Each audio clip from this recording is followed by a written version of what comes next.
আসসালামু আলাইকুম। আপনাদেরকে বলতেছি যে আজকে সকালবেলা আমি আমার বাবাকে নিয়ে ট্রেনে আর কি নরসিংদী যাচ্ছিলাম যে বাবার চিকিৎসা করানোর জন্য।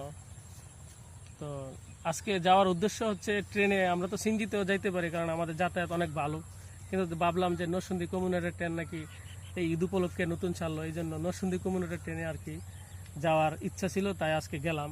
তো আলহামদুলিল্লাহ জার্নি খুব ভালো ছিল, কিন্তু একটা জিনিসই খুব খারাপ ছিল যে নরসিংদী কমিউটার ট্রেনটি ভৈরব থেকে ছেড়ে আসে এবং আসছে হচ্ছে আমাদের মৃত্তিকান্দা। যখন আসে তখন আমি আর আমার বাবা বলতেছিলাম যে আমরা অবশ্যই ট্রেনের ভিতরে সিট পাবো, কারণ কেন সিট পাবো না, ভৈরব থেকে যে ট্রেনটা ছেড়ে আসে এই ট্রেনটা তো অবশ্যই ফাঁকা, কারণ ভৈরব থেকে আর কত লোক উঠবে, হয়তো 200-300 লোক উঠবে, এরকম আমরা ধারণা ছিল। এখন যখনই আমরা ট্রেনের ভিতরে উঠি, হায় আল্লাহ, মানে এত অবস্থা যে নরসিংদী কমিউটার ট্রেনের ভিতরে কোনো সিটই নাই এবং কি মানুষ স্ট্যান্ড দাঁড়ায় আছে।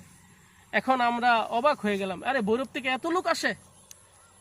তো এই জন্য রেল মহোদয় কর্মকর্তা যারা আছেন আপনাদেরকে একটা মেসেজ আর কি দিতে চাই যে এই ট্রেনে আপনারা অবশ্যই আপনাদের টিকেটে সিট বসানো উচিত, প্রত্যেকটা স্টেশনের মানুষ যেন এই সুবিধাটা বুক করতে পারে। যে এখন যারা আসতেছে আপনাদের ইয়া থেকে, এই যে ভৈরব থেকে আসতেছে, তারা কিন্তু একবারে ইজিলি, তাদের তো সোনাই সোহাগা বললেই চলে, কারণ তারা এখান থেকে উঠে বসতেছে, তারা ডাইরেক্ট ঢাকা যারা যেতেছে তাদের আর সিট থেকে লড়তে হইতেছে না। কিন্তু এর মাঝে আমাদের রায়পুরা বিশিষ্ট, আমাদের 6টি রেল স্টেশন বিশিষ্ট যে রায়পুরা উপজেলা, যে এত বড় একটা রায়পুরা উপজেলার ভিতরে 6টা স্টেশন কিন্তু আর কোনো উপজেলাতে নাই। তো আপনারা আলহামদুলিল্লাহ, আপনাদেরকে ধন্যবাদ জানাই যে আপনারা আমাদেরকে অনেক নজরে রাখছেন।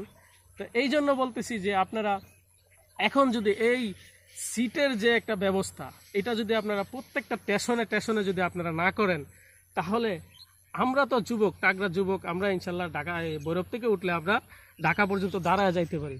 আমাদের এই যে আজকে আমার সাথে ঘটে যাওয়া, যে আমার বাবা অসুস্থ মানুষ, তাকে নিয়ে ডাক্তার দেখাইতে যাইতেছি, কিন্তু তাকে বসার মতো একটা সিট দিতে পারতেছিলাম না। তো আমার কেমন লাগতেছিল। তো এরকম আমার শত শত মা বোন যারা প্রেগনেন্ট আছে, গ্রাম থেকে শহরে যায় চিকিৎসা করানোর জন্য, অনেক মা বোনেরা অসুস্থ থাকেন, তারা যায় শহরে ভালো একটা চিকিৎসা নেওয়ার জন্য, কিন্তু তারা তো সিটে বয়ে যাইতে পারবে না, কারণ সিট তো সব বুকিং হয়ে আসে আপনার ভৈরব থেকেই। তাহলে কিভাবে তারা এই সুবিধাটা বুক করবে?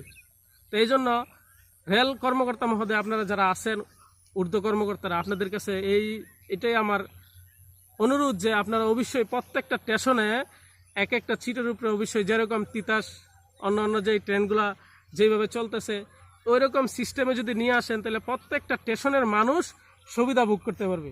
এবং কি প্রত্যেকটা স্টেশনের যে মা বোনেরা আছে, যা